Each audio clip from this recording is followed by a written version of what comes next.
I'm joined today by Debra Satz, who's professor of philosophy at Stanford University. She's the author of numerous articles and several books, including Why Some Things Should Not Be for Sale, The Moral Limits of Markets. This is a super interesting topic to me, Debra, and we've talked, for example, about how even a believer in so-called capitalism generally should be able to recognize that there are some areas of life that are not best left to the free market. For example, I think healthcare is under that umbrella. Healthcare, in an economic sense, does not have elastic demand. There's effectively zero demand for most health services by most people until they all of a sudden have a condition or disease that requires those services, and then all of a sudden they really need access to those services. So I've made that case economically. You deal more with the sort of morality and philosophy of it. So talk to us about how we can sort of think about the moral limits of markets generally. So first of all, I think some of the economic arguments themselves have a moral dimension. So, in thinking about inefficiency, efficiency is partly a normative idea. Why do we care about efficiency? Why does it matter? But a lot of the reason markets are inefficient is when they have third-party effects. That's the case also of healthcare. Your bad health can affect me, like your not being vaccinated can affect me. But we need a moral theory to tell us which third-party effects matter or not. That said, there are some markets which, even if they could be efficient in the delivery of goods and services, we still think it's inappropriate to market those kinds of goods. The most obvious one is slavery. Nobody, I think, should object to slavery because it's an inefficient system with the idea that if it was efficient, it would be acceptable, right? We think that it's simply, these are human beings are not the kinds of things that should be bought and sold. And there are other items. Human hearts might be another one. We don't think people should be able to sell their hearts, even if it's the case that two people would want to make an exchange. Same thing with slavery. Even if people wanted to sell themselves into slavery, we don't think that the state ought to enforce those kinds of contracts. And I think that's another important point about markets. A lot of people forget that markets are institutions that depend on enforcement mechanisms. And in that way, they're really the concern of everybody. They're not just bilateral deals between two single individuals. So there's an analysis to be made, which you sort of started to do with some of these, which relates to the sort of way in which the participants in the market would be affected. So slavery, as an example, might be at the societal level mathematically efficient in some way, but we would say that morally it would be wrong to buy and sell people, and thus that shouldn't be allowed. There's also the side of externalities, right? So when we talk about the most efficient organization of fossil fuel procurement and refinement and distribution, which might be the most efficient way to get fuel from the harvester through the refiner to the end user, but there's all sorts of negative externalities that we should consider when we think about whether it should be left to operate in the free market. Can you talk a little bit about negative externalities in this context? So economists, of course, think a lot about negative externalities or positive externalities. So there are a lot of market trades where not just the people making the trade are affected, but third parties. The obvious example would be you and I make an arrangement, but as an effect of our trade, pollution is produced. And people who were never parties to that trade now bear the cost of pollution. So that's a third-party effect. In fact, in life and in interdependent societies, third-party effects are everywhere. If you buy a shirt from the Gap that I don't like the color of, that has a third-party effect on me. So we need to pick out which kinds of third-party effects are the ones we think are important enough to regulate, or in some cases even to prevent a market from forming. And that, again, is where moral theory has to come in. because it has to tell us which are the significant third-party effects.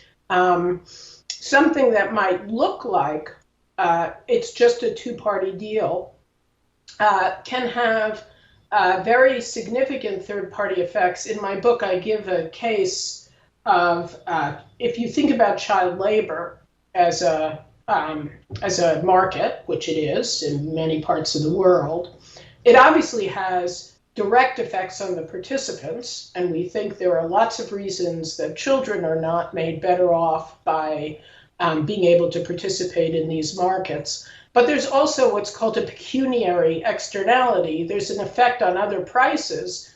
If you have a widespread child labor market, you also affect the prices of adult labor, and by making adult labor therefore cheaper, because it's now in competition, you've increased the labor supply.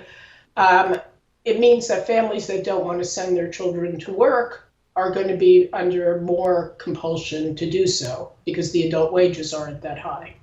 And that's why we know, so just to close this thought, in some cases, closing off a market makes other options available for people that might not have been available had the market existed. So you can think about minimum wage laws as something like this. They prevent some trades that would be beneficial to the parties themselves from forming. There are probably some people who want to work who will not be able to find work once a minimum wage is in place. On the other hand, there's a third-party effect of not having minimum wage laws, which is that the wages for everybody are affected. Most of our audience is in the United States, and most of the audience that is not in the United States is in primarily what we would call sort of Western democracies. So I'd be interested in hearing from you. I mentioned, and on the program I've often mentioned, education as well as healthcare as two areas of life that I believe should be outside of the so-called free market. Can you talk about, for the bulk of our audience, what other areas you believe should be outside of that model as well? So I'm going to push back a little bit on the way you formulated this, because it's not a sharp inside or outside. Yeah, and to be clear, I mean, I guess I should also further clarify, which is that I don't even see it as free market or the opposite of free market, but really I'm talking about regulation, right? Taking sort of real life into consideration when we decide how free of a market it should be. Right. So, yeah, I don't like the phrase free market in the sense that I think all markets are social inventions that are, depend on there being background property rights, enforcement mechanisms, social norms of trust. Mm-hmm. And so all markets are shot through with regulation. It's just a dream that there are these completely unregulated markets. Now, some markets are less regulated than other markets. Sure. We can talk about degrees of regulation. It's, I think, an interesting question to ask what goods should never be in the market, no matter how much you could regulate them. And, and again, the canonical example would be slavery. We think, even a very regulated slave market, there's something intrinsically objectionable about treating human beings as if they're the kind of objects that should be for sale. Some people think, human organs are another example.